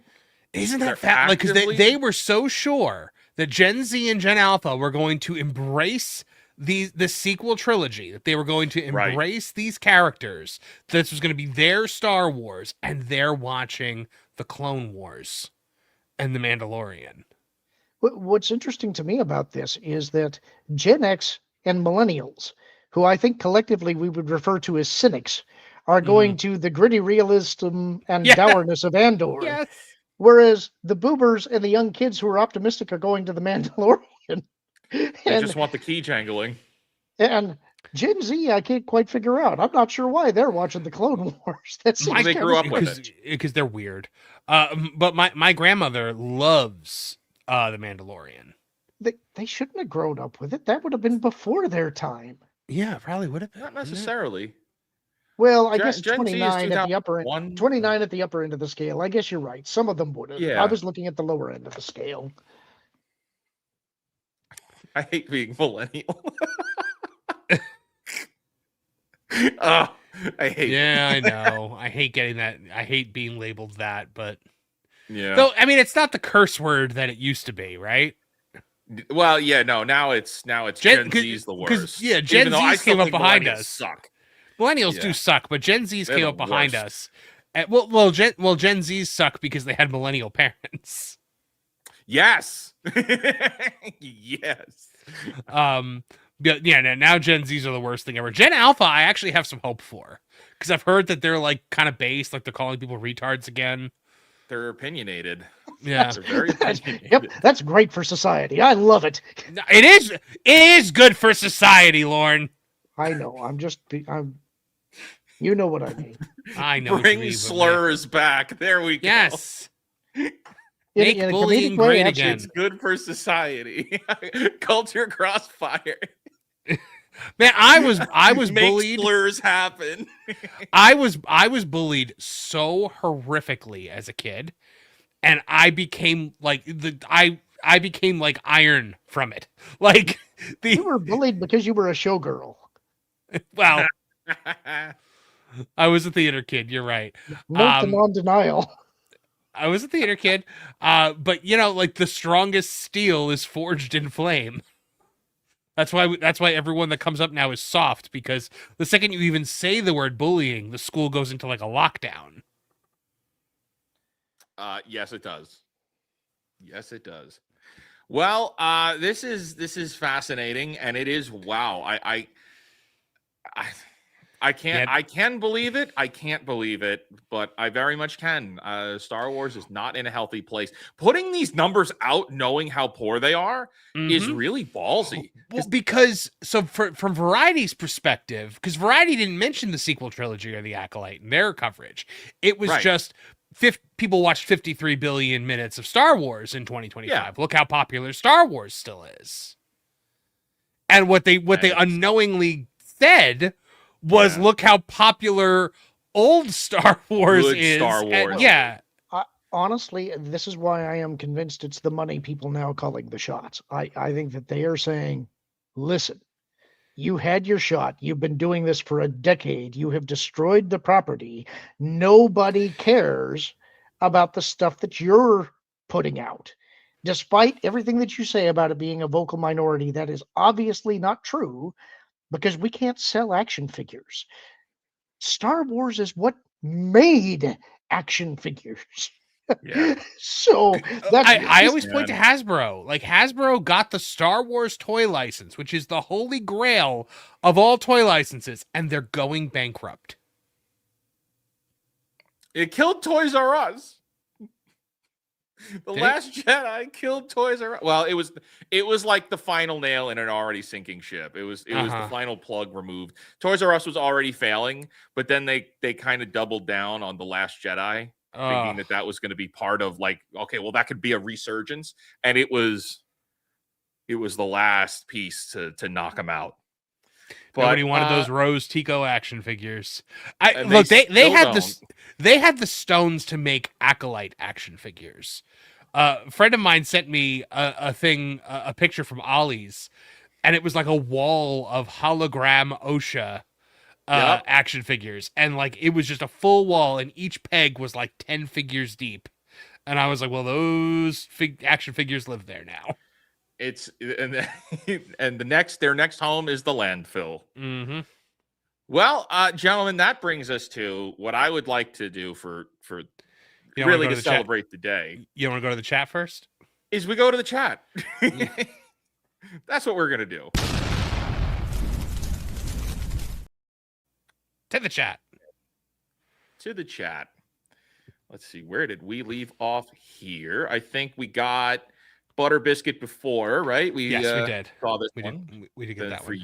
You. Archer Merchant for 5. Michael Biehn should have been a disgruntled commando that took Baby Yoda back in time. Reverse Terminator, and Baby Yoda becomes Yoda. Problem solved. No. Could you imagine? That would explain why Yoda speaks backwards. Oh no. Thank you. when Yaddle talked, when Bryce Dallas Howard voiced Yaddle for the first time, and she didn't speak like that, I was like, wait, so Yoda's just retarded? Like, is Yoda just dyslexic? Like, why does he do that? No, and then they had to say something like he does it intentionally. They actually do have an explanation for it. Screw with people, I do. That's the way his master spoke. Oh, come on! That's so it was dumb. better not knowing. Why couldn't Yaddle just talk like that? Yeah, because Bryce Dallas Howard they didn't want to. They had somebody voicing her, and it was supposed to be, oh well, Yaddle's very intelligent, and honorable, and she's not stupid like Yoda. Yoda's the wisest person in the entire series. But that was done to humiliate Yoda. Oh yeah, to downplay Yoda as being a stupid frogman. If where only Yaddle is so much more sophisticated. Well, Yaddle also died like like got her ass whooped. Yeah, I actually liked that cartoon where we saw Dooku kill Yaddle. I actually liked that. The shorts aren't bad, which some of we'll them get are. into more in a second. The Barris one, I hated that, but the Dooku one, first episode was good, and then as soon as we got to the second one, it was like when they started using the they them pronouns. We need to save them off. Well, my favorite thing was the Inquisitor was like, where are they? And I'm just like, oh well, Yeah. nice of the Inquisitor to, they're evil, Yeah. but they're not evil enough to not use your preferred pronouns. That's right. Yeah. Done. The episode wasn't even that good anyway. Oh wait, did we get this? Or Luke is testing. Or Archimurchant for another 5. Or Luke is testing the future vision and sees the danger of not training Palpatine's daughter. A horrible trilogy. So he goes and finds her as a kid. I don't think you're ever getting Rey again. I think that whatever happens, Palpatine never has his clone son. We might get Luke before we get anything else with Rey. I'd rather get Luke. Archimurchant for 2. Can you imagine a trans Yuuzhan Vong? I mean, how would you tell the difference? Like they were under this regime, yes. Mike Glass gifted 5 M4 Empire memberships. Thank you so much, Mike Glass. Shout out. Come on. Thank you very much. Just froze on me. There we go. Archimurchant for another 2. Here's one more. Old Republic cutscene is better. I do like that Old Republic cutscene. It's just I have big problems with the story. It's a stream for another day. The Old Republic story, I think, is. I mean, I didn't like the game. I thought it just had a good cutscene. It did have good cutscenes. Archimurchant for 2. They're doing 20-minute Mando previews today. Oh, they are really scared. Yes, they are. And you know that everybody that's going to those is going to be an influencer or a journalist or somebody with some kind of sphere of influence, and they're going to come out and they're going to say it's the most amazing thing ever. It's going to be the spit take guy, that's a Sarlacc guy. It's going to be like it's going to be the girl that goes wah. No, you know what? Like, I got me like pew pew pew pew. Knowing that, like, I clear numbers on those people, but they get all this special treatment. Like we all do. All of us here, we clear numbers on these shills. Because the problem is when you're a shill, the only way the shilling works is if the property itself is accepted by the normal general audience. Right. And in this case, it's not. So all the shill audiences, they've got no people anymore to shill to. Right. Anyway. Digress. Clifflix for 5. Oh, good to see you, Clifflix. I strongly suspect the book has way more Disney names than just Iger. Might target Josh, Dana, board names, and way more. Is Chapek behind it? Chapek is apparently involved in it. The rumor is that one of Chapek's one of his sources is Chapek. That would be really hard because he's got to be behind an ironclad NDA. Oh, I'm sure. Archimurchant for 2. Dooku closed the door on Yaddle versus Yoda. Squish. He certainly did. All right, gentlemen. With that, and thank you all for the chat, and thank you guys for being here. This is a very abrupt stream, right? But it's Star Wars Day, so we got to do something fun.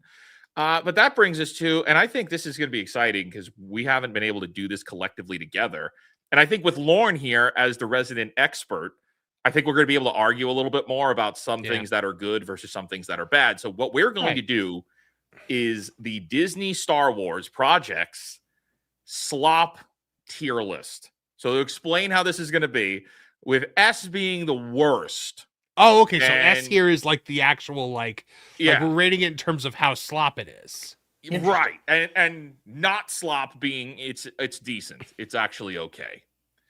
And of course, there's the didn't see if, I think collectively we haven't seen. I think at least one of us is going to have seen all of this or experienced part of this. But this is, I think, everything.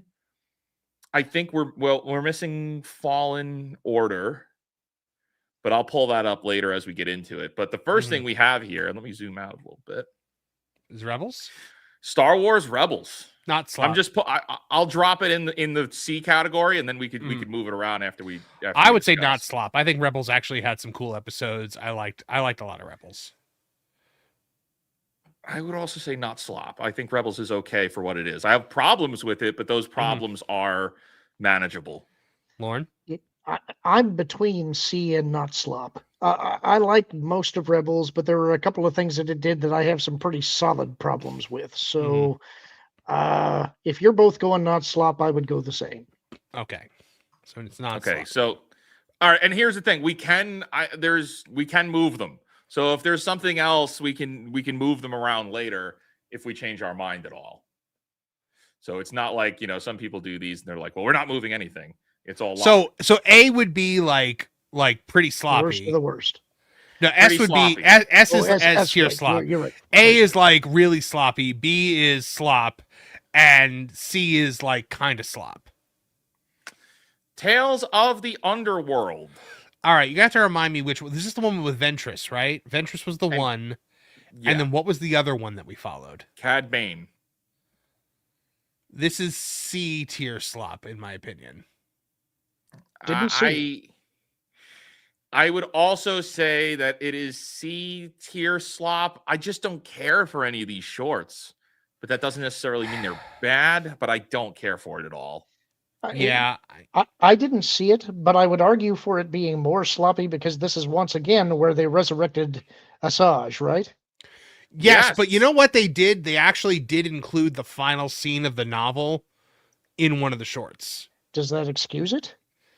It doesn't, but like I was like good on them for not just throwing the novel out the window. And she's still alive at the end of this anyway, right? Yeah. Oh, they're not getting rid of her. No, because it's another woman, and Star Wars doesn't kill its women. It doesn't kill its women, and they still have the live action Ventress card to play. It is so on the nose of how they don't kill women. It's obnoxious. It ruins the story. There's no impact. Carrie Fisher, Leia only died because Carrie Fisher died. Well, and that's the only woman character that I think should still be alive. Like, Well, the you know, only one I care about. And Padme died because like she had to. She had to. All right, that brings us to Tales of the Jedi, which is another series of shorts. All right, what were the shorts in this one? Dooku. That's the ones with and- Yaddle and all of that stuff. Yeah. Okay. This is Yaddle, and it's also Ahsoka and the Inquisitor from the Maul series that she bodies in one hit. Yep. I see because I like the Dooku ones. I don't hate these actually. Yeah, I would maybe like the Ahsoka ones were slop. Yes, so they I were. can't put it So- in not slop. So I think it's Yeah. got to be C tier. Yes, totally agree. Yeah, then it stays in the C because I would agree with that. And next we have this is a very big one. This is S-tier a slop. big one for me. Ahsoka, S tier slop. S tier slop. Yeah. As I'm so glad we all agreed on that. This is the worst show they've ever. This is worse than The Last Jedi to me. It is the worst thing that they've produced. I mean, we talked to Nick Gillard about it and about how like she's a prequel era character and should fight like a prequel era character and just doesn't. I also firmly believe it should have been, you should have let Ashley Eckstein wear the makeup and be the character. It's her character, but Rosario Dawson campaigned for it and stole another actress's role. Have you seen her lately? Ashley Eckstein? Ashley Eckstein, she looks better than Rosario Dawson. I don't know about that. She looks a little. I've seen her at, and that's not to say anything mean about her. I like her. I've met her quite a few times. It's just she doesn't. She's a little old. She's a little too old for the role, I think. I don't know. I don't think so, but it's still S tier slop. It is still S tier slop. Okay, Andor season 1. All right, Not that's slop. That's not slop. Yeah. It is not slop. Although I would argue that it could go into C tier. I think parts of Andor are brilliant, but I think of it as more of a 60-40, where 60% is really good, but there's still that 40%, which is a waste of my time. The only complaint I have about it is that it's got a slow start. And after you get to the end of the series, I understand why it has a slow start, but it does Right. ask for a lot of patience from the audience. That's my thing. Like, I didn't really like get hardcore into it because the first few episodes were just so slow. So I mean, like, I've watched clips here and there now. I know most of what happens, so that's how I know it's not slop. But I've never watched the whole thing through. So I would say this. I waited until I didn't watch it when it first premiered specifically. I wanted to wait for the second season to finish because they said it's only going to be 2 seasons. And that's what I did. So I waited for the second season to come out and I started binging it leading right into the ending, and then I watched Rogue One, and watching it like that was so much better than if I went week to week to week to week. I would have hated this show if it was week to week. I actually watched season 1 with my son this last week. He'd never seen it, and he loved it, which was really that was cool for me. The Bad Batch. That's awesome. Bad Batch. See, I kind of like the Bad Batch at times, but I don't like Omega. See, this is weird because I'd never finished it, so I can't say I didn't see it, but I also can't say that I did. Same. So, I saw some of it, but I didn't see all of it. And I like the Bad Batch. I like the Bad Batch as a concept, also. I think I'd put it as A. A slop, like it's sloppy. Yeah, I think it's sloppy enough that I'd put it in slop. Not S tier slop, but for me it's an A.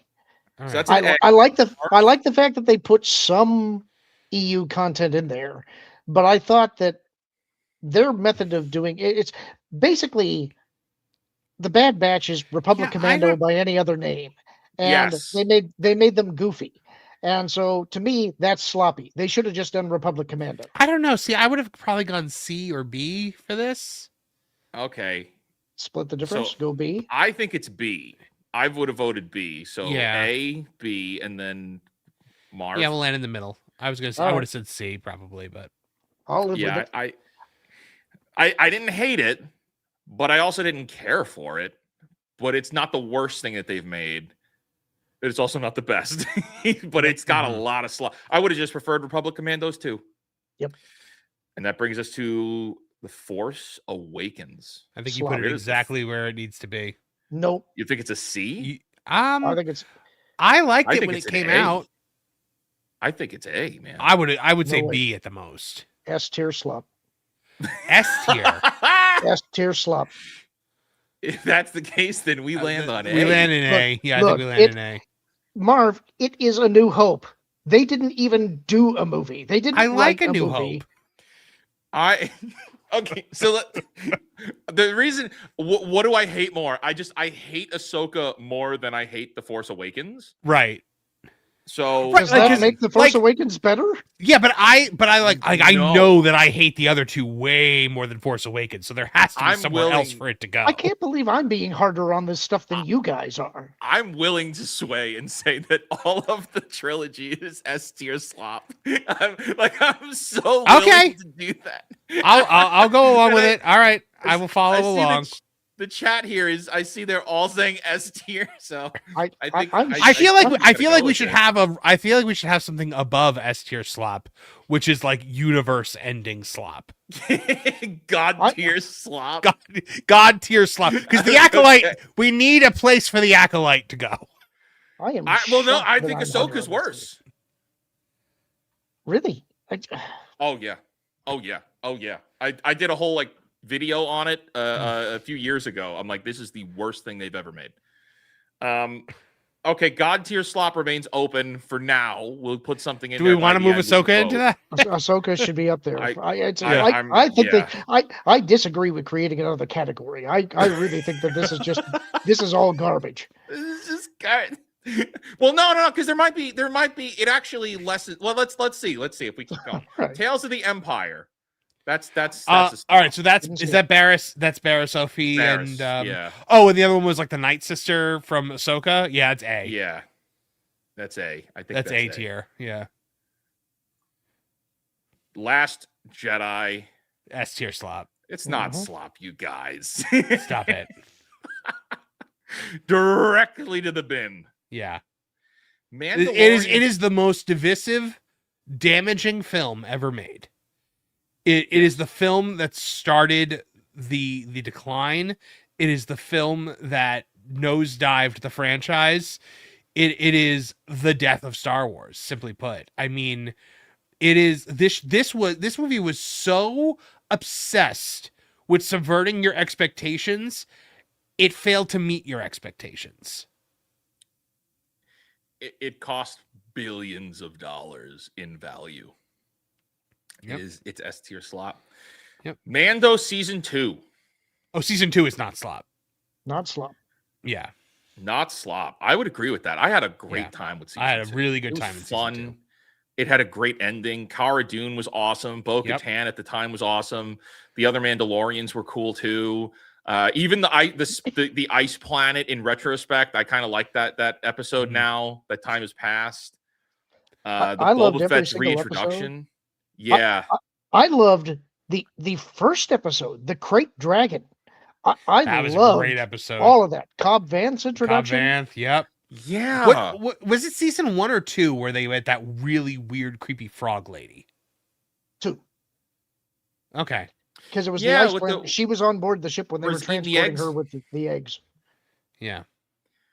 Yeah, you're right. They opened the season with the Crate Dragon on Tatooine, right out of KOTOR.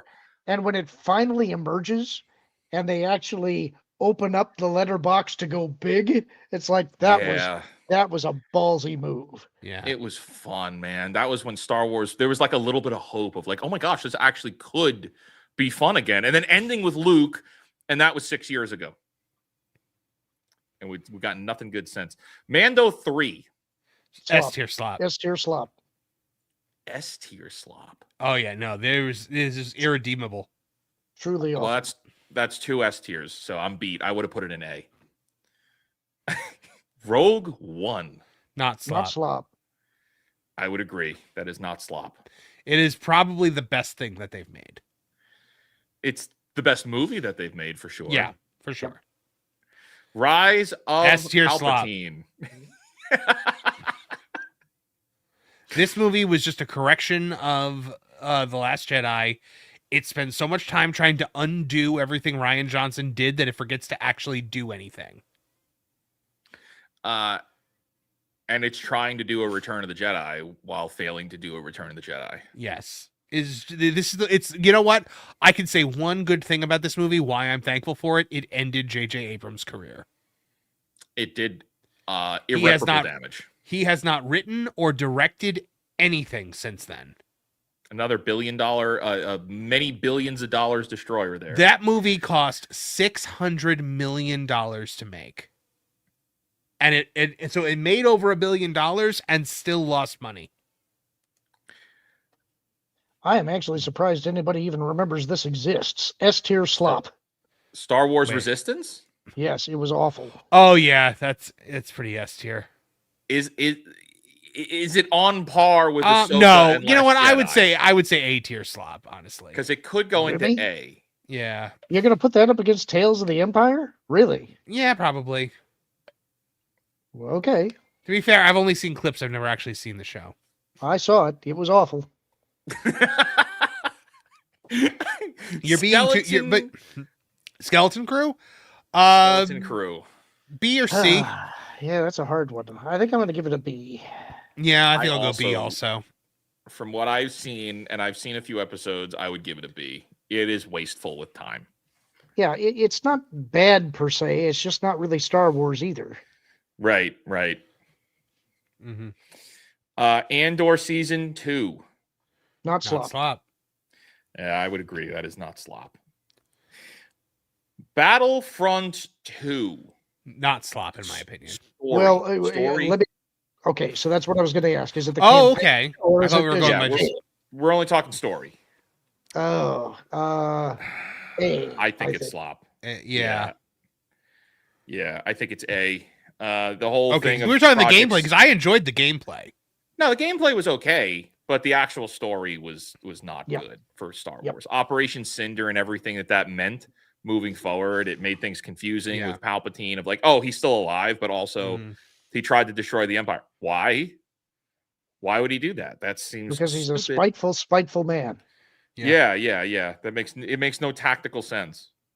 Solo, a Star Wars story. I'm going to call it C. Yeah. Yeah, because like I like Solo. I would normally say it's not slop, except for the thing with the activist droid played by Phoebe Waller-Bridge. That puts it in that C hurts tier this for me. movie. That hurts it so bad. Book of the Boba Fett. S tier slop.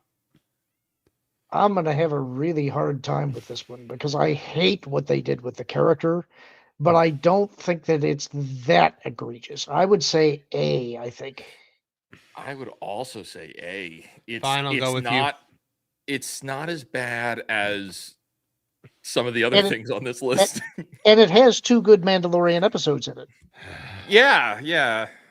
Unfortunately. Unfortunately. It's like, also, it's like, I don't actually, a lot of people didn't like the fact that he joined the Sand People for a while. I actually don't mind that. That part to me makes sense. It's pretty much everything that he does afterwards that doesn't. Anything involving the Pikes or being a crime lord and all of that stuff, and then deciding he wants to be a mayor, all of that is just nonsense. Mm-hmm. So it's like maybe a third of the show is pretty good. I would have preferred the time with the Tusken Raiders was like 15 minutes in one episode, not a full. Well, I think almost 2 episodes. They gave us live action Cad Bane with a great introduction for him. Yes, they did. And then when finally it's Cad Bane versus Boba Fett, and I was like, let's go. And it was 2 seconds long. It lasted for 2 seconds. I mean, I get it. It lasted for 2 seconds because it was very much like an old Western shootout. And it was typically, 5 paces draw and fire. But we spent more time with 2 random female characters in that crazy, like, we're fighting battle droids finale than we did with Boba Fett in the final fight with Cad Bane.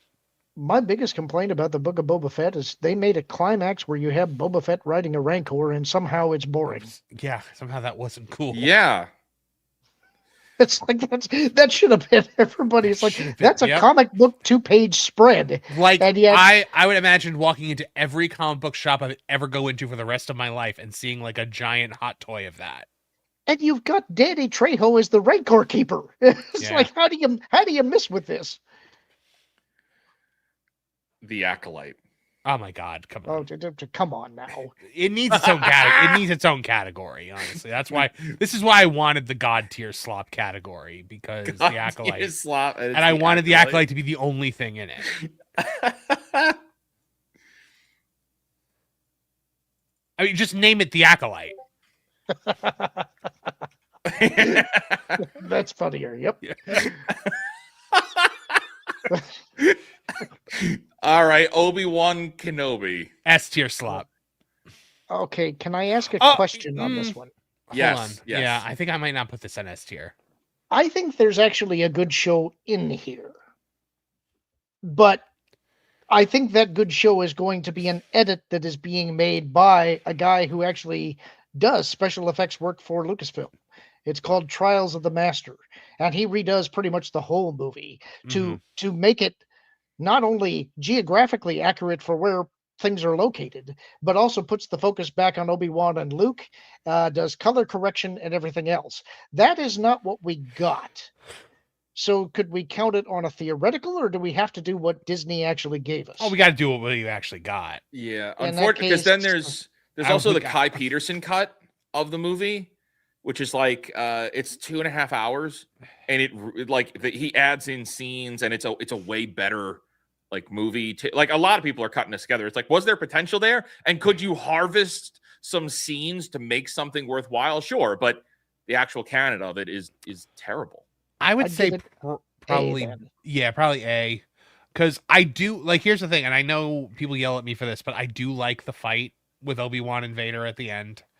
Because I think I read a little bit too much into it.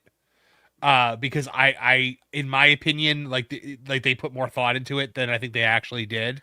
Because I think they accidentally stumble on a couple of good storytelling moments in that I don't think were intended. For what it's worth, I did watch a Sword Master review that fight. And he praised it to high heaven, saying that they were using real sword fighting techniques that were accurate and correct. So he loved that fight from a technical standpoint. And I'm like a sword fight guy, so I love that too. But you know what? I also did not hate the characterization of Vader in this. I thought we got some cool Vader stuff, like when he walks in to the Fortress Inquisitorius, you were warned, and like picks her up with the Force. I actually really liked how Obi-Wan callously feeds what's her face to Vader, where he talks her up and gives her that pep talk and is like, I think you've got this. I don't think he can hold a candle to you. I think you need to stand your ground while we run away, and you can have your revenge. That's you mentally doing gymnastics to try and find a reason to accept the show. Come on, that's really funny when he jazzes her up to fight Vader, knowing full well what's about to happen to her. I don't think that's what that scene was. That's cold Obi-Wan. That is cold Obi-Wan. That is the Obi-Wan that when Padme falls out of the ship in episode 2 is like, excellent, we're carrying less weight now. Yeah. All right. That is Clone Wars Obi-Wan. Yeah. Clone Wars Obi-Wan would do that too. But yeah, I like that scene with Vader. I like when he pulls the ship down and he's just ripping it apart with the Force. Like there's Vader moments that I like. It's just Jedi, the show in total is slop. What was this? Yeah, the show itself is garbage. Jedi Survivor, not slop. I would 100% agree. Jedi Survivor slaps. Phenomenal. Star Wars Squadrons. Are we going on story? I didn't play that. Story. The story's awful, so I'd have to put it in S tier slop. And as a game, it's like, God, there's a lot that I liked about it, but it wasn't X-Wing either. It was trying to be. So if we were judging it on story, S tier slop. If we're judging it on game, like a B or C. I forgot to play that. It keeps going on sale for like $5. You probably get it today for $5. Huh. Yeah, it's mostly a multiplayer game, and there's no community left. So the only reason. But you can play it without multiplayer.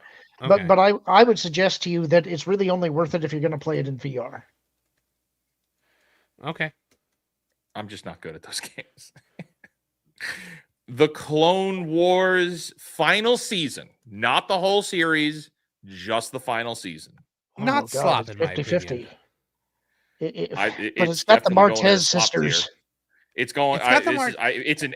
I hate this show. This is an A for me. Oh, see, I like that last episode with Order 66. Oh no. Where we okay? So we lose 3 episodes on the Martez sisters. We lose 3 episodes on the Bad Batch, which are actually the Bad Batch episodes are the best in that season.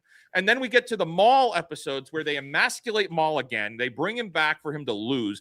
Canonize. He knows that Anakin is Darth Vader. And then, he'll kill me.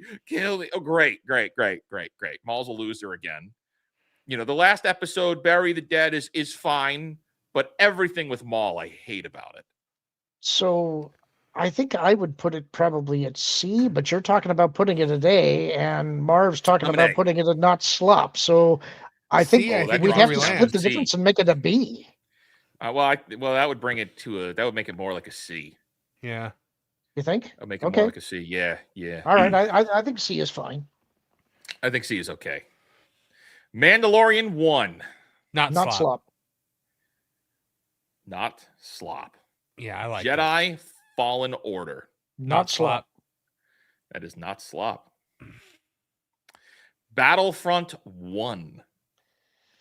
Which didn't I don't even remember there was no story. Yeah. There was no story in that one. So we're going strictly on gameplay. Yeah. Well, we're going to take that one off then because it's not fair. Yeah. Star Wars Outlaws. S tier slop. Didn't see for me, so. For me, this is S tier slop. This is rough. This is S tier slop. This is bad. This is really bad. I'm almost fearful. Like we need to, like, is this like really the worst of the worst? Does any of it belong differently? Is B balanced? I think we're pretty balanced. I think an argument could be made that Squadrons could go in A instead of S tier slop.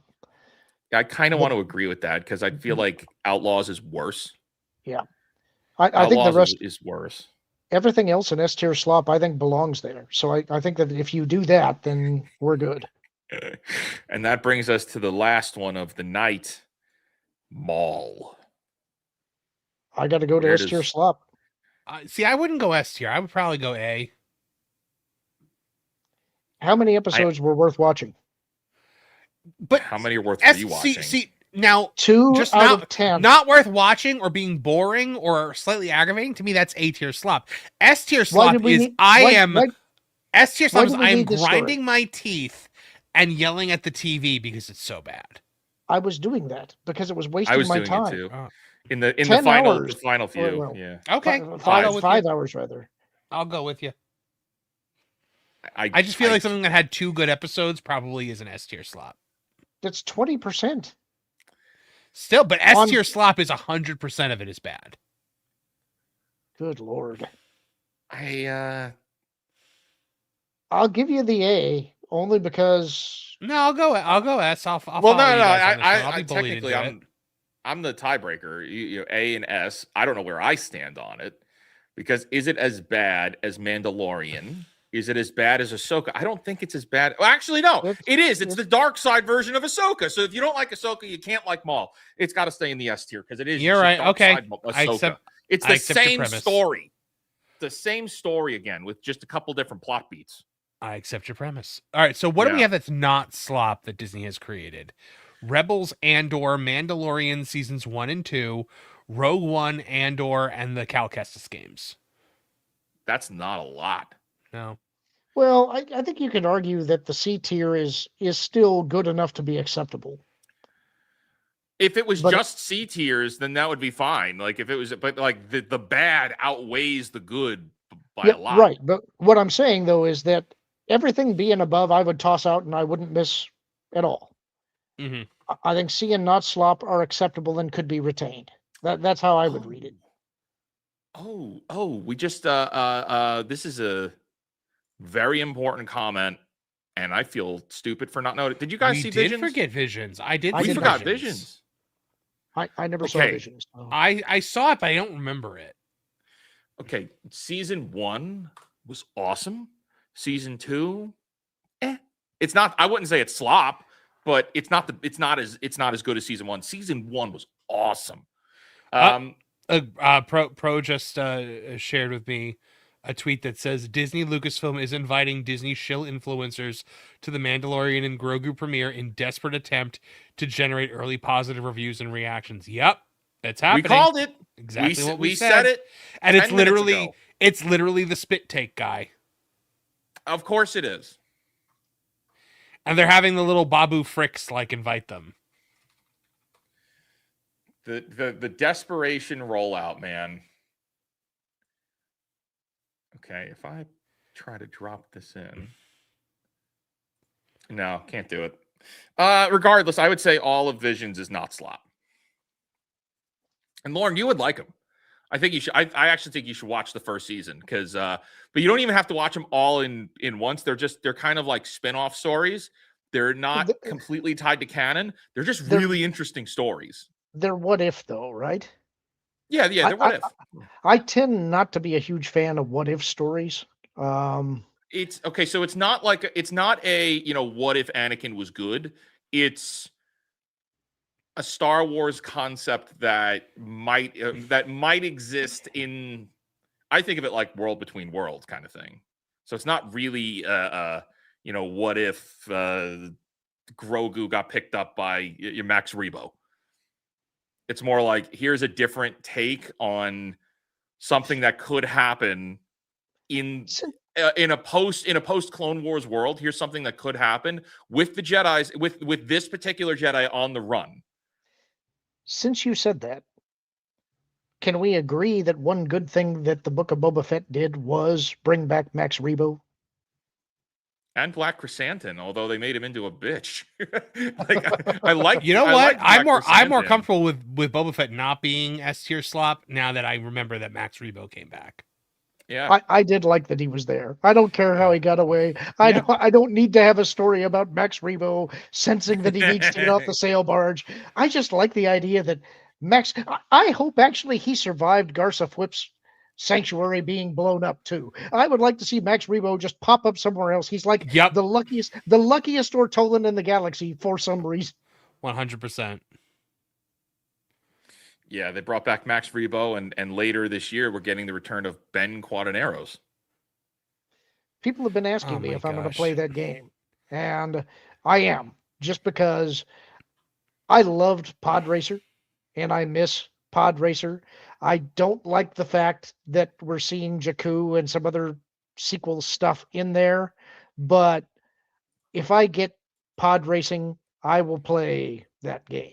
So, What's it called? What's it? Star Wars Galactic Racers, I think.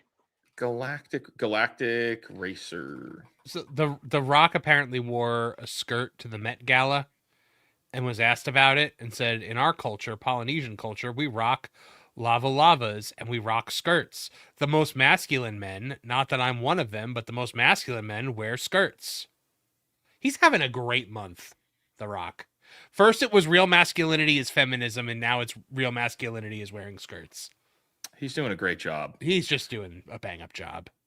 All right, let me pull up here. Let's watch. I haven't really paid much attention to this trailer. I kind of saw it in one of the showcases, one of the game showcases, but let's see if we actually how we feel about this. Okay. So I mean, it's a racing game. There's a pod racer.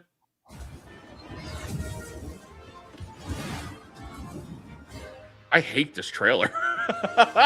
Wow, this is hard to see. Yeah. Deluxe edition exclusive. Yeah, it's just skins. It's just skins for the Naboo and Starfighter. Through. I want an actual trailer. Our newest racer has arrived! Welcome to the Galactic League! The Galactic Since you're League. here, why not take part in a friendly exhibition race?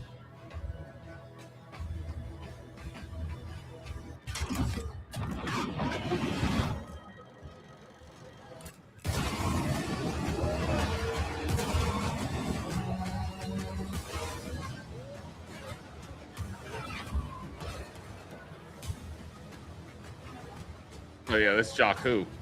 Yeah, it is. But Jakku could be a decent race track because of all the down ships. It still ties it to the sequels.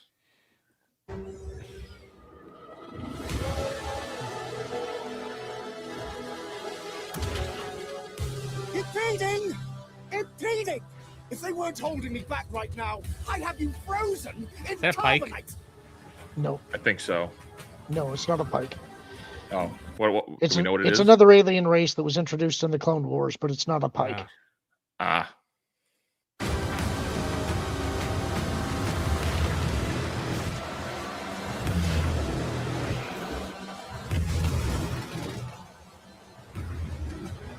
Is this Star Killer Base? No, I don't think so. Was it Star Killer Base? It looks like Star Killer Base. I don't think so. It's, for one thing, that's a secret place, and you wouldn't have a racetrack on it. That'd be kind of, it's like, it's maybe not the best way to hide your giant super weapon. Like, let's have an exhibition race on it. Well, it's not Crate. It could be Ilum. Can I say no? Ilum is Star Killer Base. I know. See, that's actually one of the things that I think Disney did that was smart. I actually do think if Ilum really existed, and it was in the old canon, introduced in the original Clone Wars cartoon, and it was only a location known to the Jedi, that is one of the very first things the Empire would want to get out of their archives. And the idea that they would mine its core for the Kyber and use that for the Death Star's super weapon, that to me makes total sense. I like that part of it. And I like that the exhaust port in the original Death Star from Rogue One was not incompetence, but sabotage. Yes, I like that too. I have some mixed feelings about the fact that you kind of, in Jedi Fallen Order, you're on Ilum and you stumble upon the Imperial base there. That sort of implies Starkiller Base, but it's not Starkiller Base. What, in Fallen Order? To me that implies. Yeah. To me that implies we're mining for the Death Star. No. Well, It makes it seem they're building it. They're building Starkiller Base. In Fallen Order? Yeah. they're technically doing both, because hollowing out Ilum is a prerequisite to building Starkiller Base. But you can headcanon it. You know, I can accept the first part of the premise without having to accept the second part of the premise. So I do think that whatever the case would be, you can completely ignore the sequel trilogy and say, yeah, I totally buy that the Empire would mine the heck out of that planet. Mm-hmm.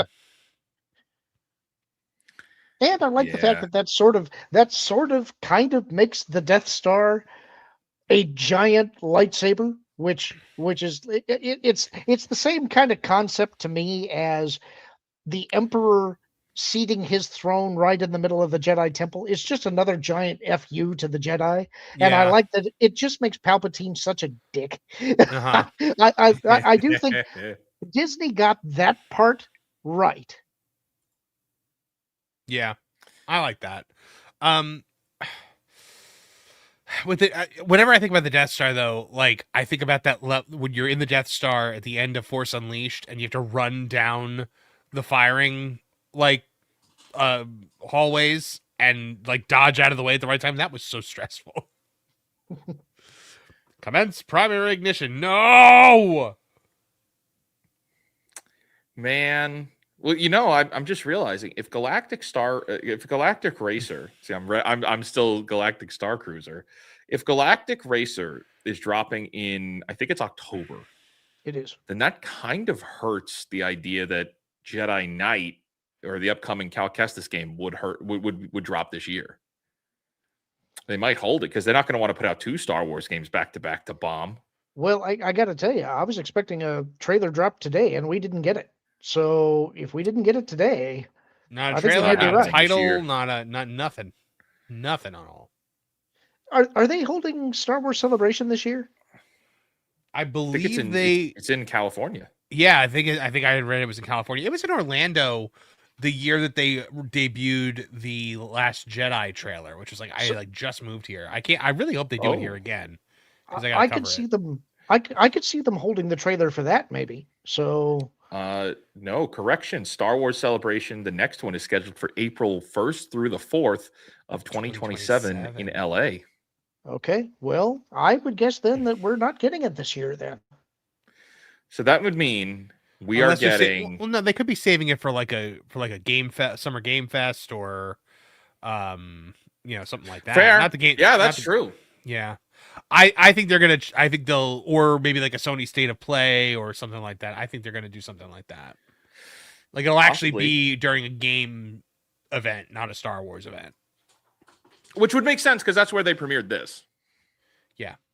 This was at one of those. I see Buddy Smith out there saying, I expect the next Cal Kestis game to do a bait and switch and you end up playing the girl he ends up adopting in the end of the last game. I've been dreading that. I think it's possible. I think that the hook there is that they do something like God of War, where now she is there with you and you have both of those characters. But the big question here is, does Cal fully embrace the dark? And now that he has to protect her, that's going to make him a lot more susceptible to that. That's where the emotional punch of that story comes from. I think the only way that you expand the skill tree is with dark side abilities in this one. Yep. I don't know if I like that. I feel like it undermines the first game a bit. Well, obviously, people can change, but the whole first game is he's being judgy against Seer, for her turning to the dark side. Yeah, and but then the next game he's turned to the dark side. Yeah, but then he's going to realize how easy it is, and he'll in retrospect. This goes to the whole question about attachment. He's got Merrin, and now he's got this adopted daughter, and now this is what Bode was trying to basically tacitly push him towards. Mm-hmm. So that's the danger. That's the lure now. Can you maintain control when the things that you love are threatened? And I don't know. Was Bode considered an actual dark side? Like, was he I don't remember. Was a dark side user? Was his lightsaber red? I don't think it was. Was it? Well, so it was red at first, but that's because it wasn't his. He took Dagon's. So when it first goes red, you're like, oh my gosh, he's got a red saber. It's like, no. He stole it from Dagon Gera. And then later we see his, and it's orange. Okay. He is certainly not a Sith. But I think that Right. he's what you would have called in the old days a dark Jedi. He's a fallen Jedi. Fallen Jedi, right. Oh, Mhm. going back to Old Republic stuff. Dagan Gera was such Well, it's the one part of the game that always was like weird to me is when Dagan Gera comes out of the back to tank and immediately bleeds his crystal. I'm like, why? Well, I didn't hate he's that. he's been locked in a Bacta tank for a couple hundred years. So I'd But like probably his be a first little order of pissed. business was to like bleed his kyber crystal. Well, He they're was not gonna also show you- edgy. they're not going to show you him taking a piss. It's like Yeah. you're probably pretty pissed off. And I would say, yeah, probably. Actually, if you got out, look, think of it from his perspective. You had this idea that you're going to go to Tanalorr, and you're going to train up this new generation of Jedi Knights to oppose the Nile. And the Jedi Council refuses, backs away in the face of a threat. You hope that your close partner that you're attracted to is going to go in with you on this. She cuts off your arm, locks you in a Bacta tank for 200 years. And the first thing you hear when you get out is not only did the Jedi fall, but an empire has now taken control because the Jedi weren't strong enough to oppose them. So yeah, I think you'd be pretty pissed off. Yeah, I guess. I just didn't understand like why he would like take his lightsaber apart. I always took it as like this guy has just he's been driven mad. I actually like the concept of the red crystals bleeding the crystal Instead of being artificial. Yeah, I hate the whole concept. I liked it when Vader did it. I didn't like it in the Acolyte because in the Acolyte it was a mood ring. Yeah, it's supposed to be very intentional. You shouldn't be able to do it on accident. By accident. Well, because she was the real chosen one, Marv. Like they were chosen. They were the power of many. About many. I do not like bleeding. I do not like bleeding at all. I ain't got time to bleed. The Empire's not telling you the real story. I'm just asking questions. Where do all these kyber crystals come from? Guys, Why I does apologize, Palpatine but look like Sheev? guys, I gotta. Oh, by the way, I do think that if they made additional clones of Palpatine, that there should be a scene where they all play "Bringing in the Sheeves." Yes. But I do have to drop. I do too. Yes. I have to get to the pro show also. So we all do. Oh, okay. So Lauren, we'll see you there, guys. We will be going over to the pro show in just a minute. Do we have anything else to read? I think we're good to go. We'll jump to the chat real quick. And all right, guys, this has been a Star Wars special Culture Crossfire. We are going to be going over to WDW Pro. And I'll hang on for a minute here so we raid once they start. Yep. But also, we are doing our new start time on Thursday, right? We are doing what's our new time, Mark? Weren't we doing 9:30? Yes. Tell people what's going on. Yes, so Culture Crossfire on Thursdays is moving to a new early morning time. It's going to be 9:30 a.m. Eastern Standard Time. So we'll see you guys there. We're trying it out. We're seeing how it works. Yes, we're going to try and do it a little earlier and make it all work. But all right, guys, we're going to just get this thing going. We'll see you over at the pro show in just a few minutes, all right? All right. All right. Gentlemen, I'll see you there. See you, sir.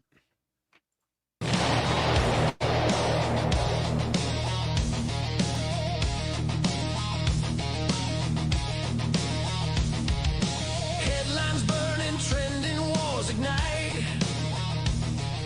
Screens are glowing in the dead of night.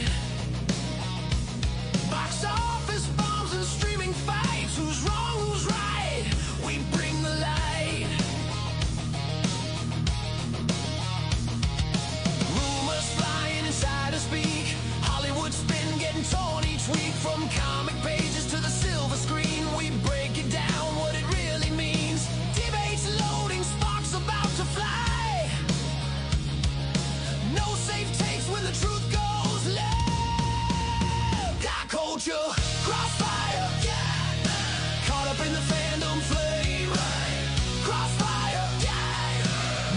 keeping pop culture safe.